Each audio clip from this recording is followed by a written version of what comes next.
Joining me now is Peter Schiff, President and Chief Global Strategist at Euro-Pacific Capital. Lost my... Hello, Peter, author of How an Economy Grows and Why It Crashes. And just to keep busy, he's also running for the Senate in Connecticut as a Republican. Peter, great to see you. Hi, Dagan. How are you? Good. So Paul Krugman says if the government doesn't keep spending, we're headed for a depression. And then there are those in the other camp, like you, say if we do keep spending and borrowing, we're headed for a depression. So who's the winner in all that? Well, unfortunately, Americans are the losers, anybody that holds U.S. dollars. I mean, the spending is the problem. In fact, it's a lot worse. I was listening to your report on the government projections for our deficits.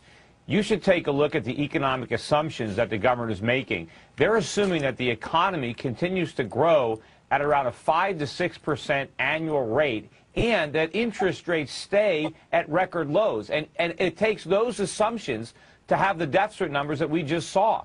If you actually put more realistic assumptions, it's a much, much bigger problem than the government numbers show.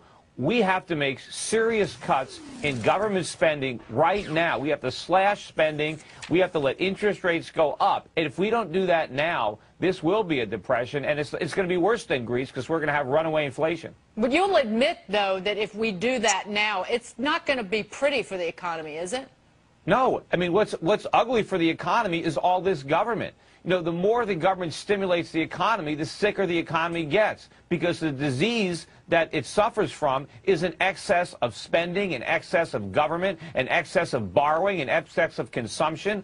The only way to repair the damage is to have more savings, more investment, more production. That means lower taxes, fewer regulations, less government. We need to embrace free market capitalism, not socialism.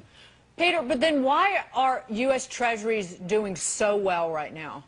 Because people don't know. I mean, people haven't figured it out. I mean, look at the news that came out this morning where you got the jobs numbers from ADP that weren't as good as people thought. As soon as the stock market sells off, you get Treasuries and the dollar rallying. People still don't understand that as the U.S. economy weakens, that means more stimulus, which means an even weaker economy. It means more inflation, bigger budget deficits. All of that is negative for Treasuries, negative for the dollar. But right now, people haven't figured that out. You still have foreign central banks artificially propping up Treasuries. You have speculators buying Treasuries because they're correctly predicting a renewed economic weakness, but they don't understand that that weakness is going to equate to higher inflation and higher interest rates. Well, speculator or not, you've been a long-time gold bull, and if fiat currencies are doomed and gold is the only real money, then the U.S. is sitting pretty, aren't we? Because we've got the largest gold reserves in the world, more than 8,000 tons. Well, you know, I don't know the last time Fort Knox was audited, so the question is, are those numbers real? Peter, you did just say that. Do you think that really the gold isn't there? I don't think we're sitting pretty because we don't have the productive capacity. You know, right now, our economy is artificially propped up because we can spend our paper money that we print at no cost, and we can buy merchandise and goods from all around the world. If we go back to a gold standard, the only way we're going to be able to import goods from China or oil from OPEC is if we give them gold.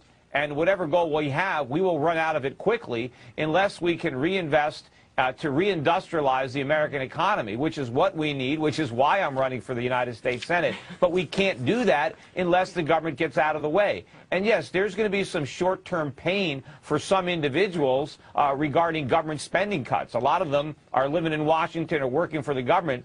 But we have to do that. The taxpayers of this country cannot afford to subsidize an unproductive government class. Well, the French just had to give up the leaders there, their Cuban cigars paid for by taxpayers and their hunts they were going on. So austerity abounds globally. Peter, thank you for that. Unfortunately, we need austerity in Washington. They're still partying on our money. Thank you. Peter, we'll leave it at that. Peter Schiff, President and Chief Global Strategist at Euro-Pacific Capital, author of How an Economy Grows and Why It Crashes. Peter, see you soon. Thank you.